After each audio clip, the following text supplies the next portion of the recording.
CBS 6 News at noon starts with a breaking news alert. That breaking news from the Tri-Cities, where there was a major presence this morning by police at a nursing home. This is the CBS 6 News at noon. I'm Cheryl Miller. CBS 6 senior reporter Wayne Koval captured this video of officers at the Colonial Heights Rehabilitation and Nursing Center on Ellerslie Avenue this morning. Wayne witnessed officers checking the driver's licenses of people as they arrived at the facility and saw several people taken out of the building.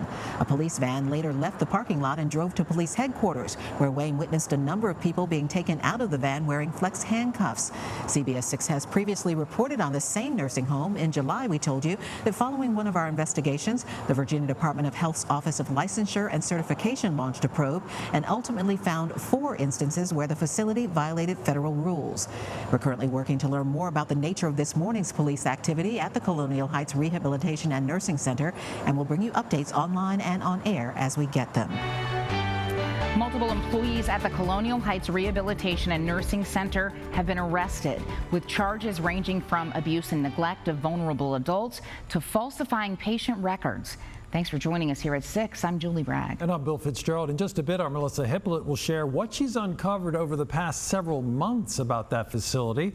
And our senior reporter Wayne Koval was the only journalist on scene when the arrests were being made.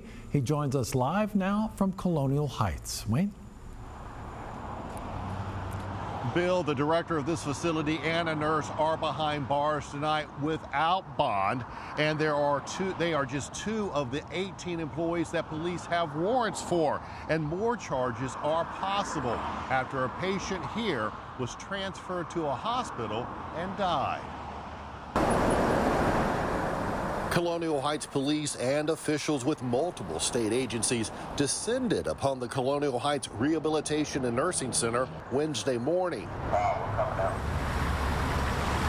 Every employee driving into work stopped by a police officer, their driver's license checked to see if their picture and name were on the list facing charges. We have secured warrants on 18 individuals who are staff members at Colonial Heights Rehabilitation and Nursing Center. The charges come after a patient here, a 74-year-old woman, ended up at a local hospital. Unfortunately, this female patient did not receive adequate care at the facility, had to be transported to a hospital, and she did not recover from that as a result of the treatment that she received at the nursing facility. In early October, Adult Protective Services contacted Colonial Heights Police about a possible elder abuse case.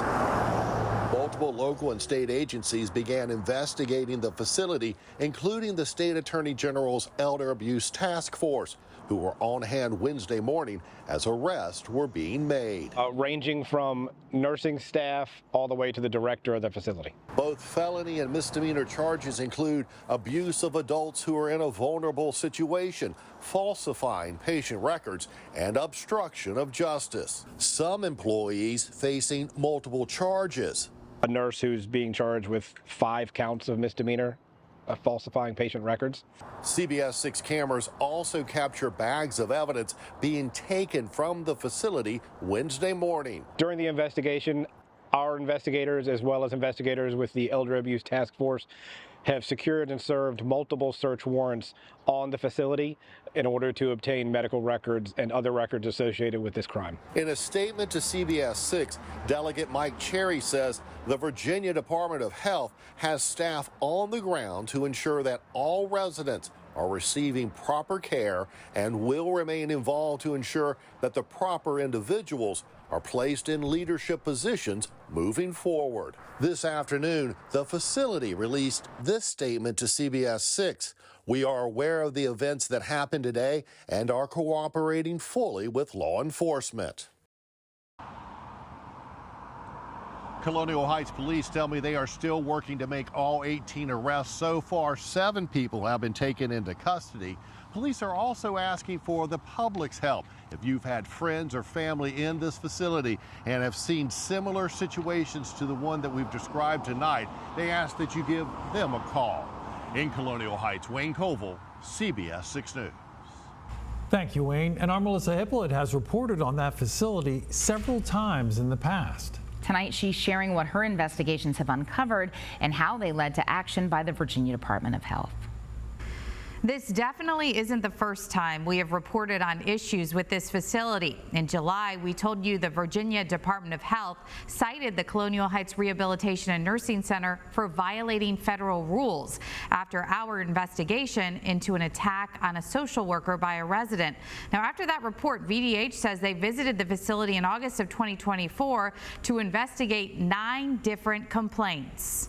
Our May 2023 investigation focused on how the nursing home handled the case of Cassie Ortiz, a social worker who was violently assaulted by a patient at the facility. And he just would not let me go. So I was very scared.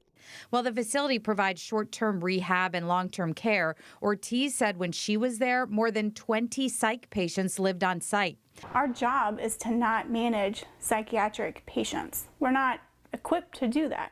As a direct result of our report, the VDH's Office of Licensure and Certification initiated an investigation and found 4 violations of federal rules, including failure to investigate and report allegations of abuse involving one resident to the appropriate regulatory agencies on 10 occasions.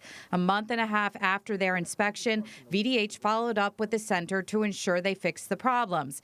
VDH found they had, but we learned the follow-up visit was an off-site paper review as opposed to an in-person visit. Now, in terms of Wednesday's police presence at the facility, a spokeswoman for VDH told me, independent of law enforcement, VDH's Office of Licensure and Certification is currently conducting an investigation into this provider.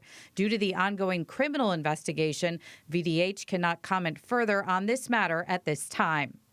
Colonial Heights Rehabilitation and Nursing Center has 1 star in a 5-star rating system on Medicare.gov.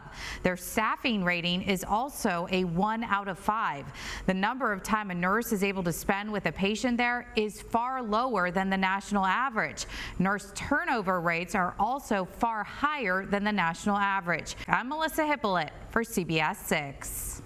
2 employees at a Colonial Heights nursing facility at the center of a deadly elder abuse case appeared in court today, a day after more than a dozen employees were arrested coming into work. Our Melissa Hippolyte was in the courtroom, and she shares what she's learning about the case. And we do want to warn you, several of the details in this story are disturbing to hear. According to the prosecutor in this case, the victim was left in her bed for days, lying in her own feces and urine. They claim that she died from sepsis from her wounds caused by the poor care that she received. On a windy day in Chesterfield, Judge James O'Connell called the allegations laid out by the prosecutor against Colonial Heights Rehabilitation and Nursing Center Administrator Shawanda Jeter and nurse trainer Danielle Harris gut-wrenching, aggravating, and horrendous. They were among the 18 staff members arrested yesterday when dozens of police officers and state officials showed up at the nursing home. In making her argument against bond for both defendants, Colonial Heights prosecutor Noelle Nochisaki told the judge the victim in this case was a 74-year-old woman with cerebral palsy and diabetes. She said the woman was supposed to be removed by a lift out of her bed, but that was never done, and records were falsified to show that she had been. The prosecutor said the woman was left in her bed for days in her own urine and feces. She was not turned, she was not changed, and her wounds from the poor care were so bad that Adult Protective Services originally thought she may have been the victim of a sexual assault. That was not the case, though the flesh wounds to the patient's genital region were so bad, they were described as necrotic.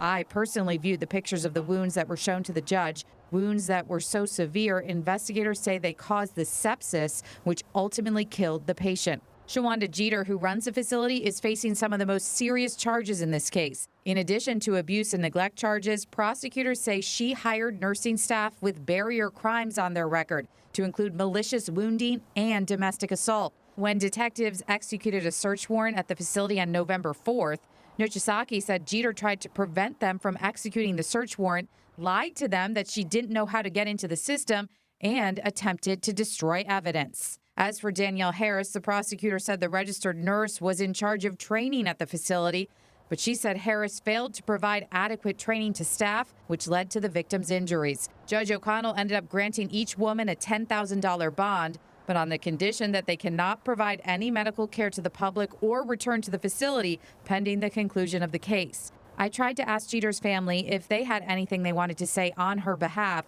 and they said no comment. The next court date for Jeter and Harris is March 26th.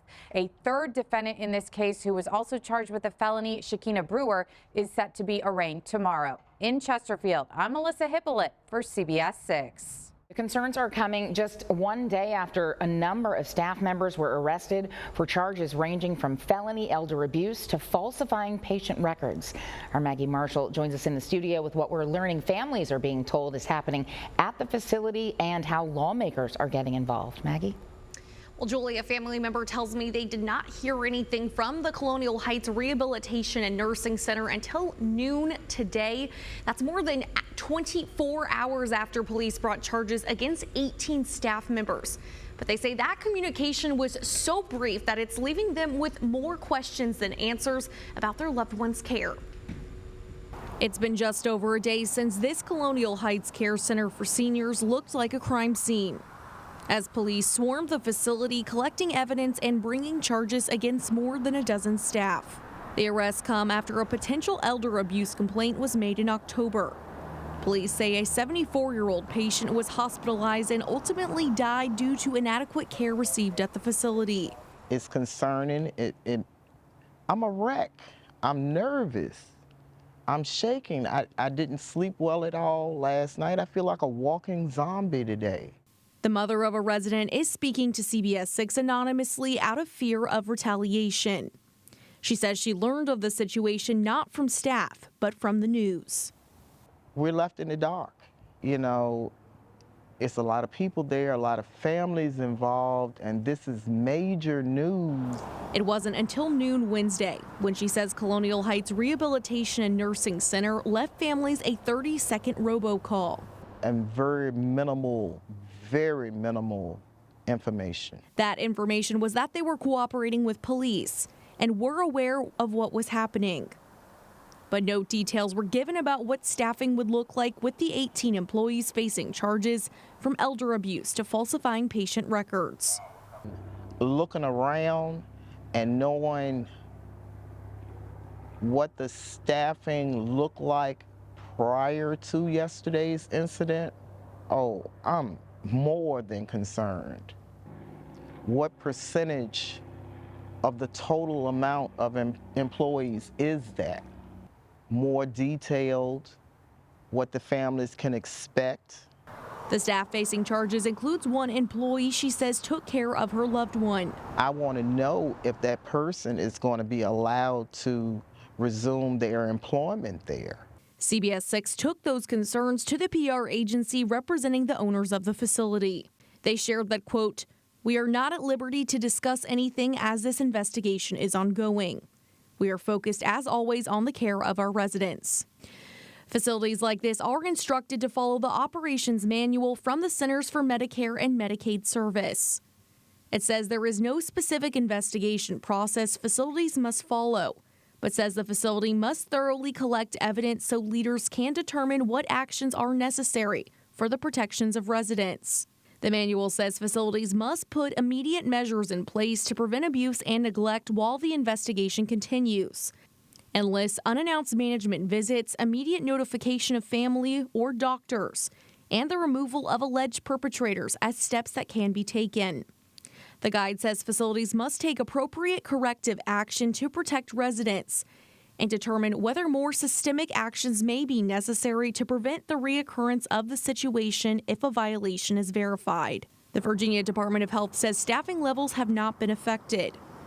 Delegate Mike Cherry is working to ensure protections are in place as the VDH's Office of Licensure and Certification is conducting their investigation. He says the facility is bringing staff from other locations in to help, and they hired a new director and chief of nursing Wednesday. And they are assuring me, and again, I'm in daily contact with them, that they are doing everything they can to make sure these patients are taken care of and that the issues that exist within this facility. And officials are looking to speak to any families at this facility who believe negligence may have occurred. Tomorrow, I'll share why this family member had concerns about her loved one's level of care and potential falsification of records prior to staff's arrest Tuesday. In the studio, I'm Maggie Marshall, CBS 6 News.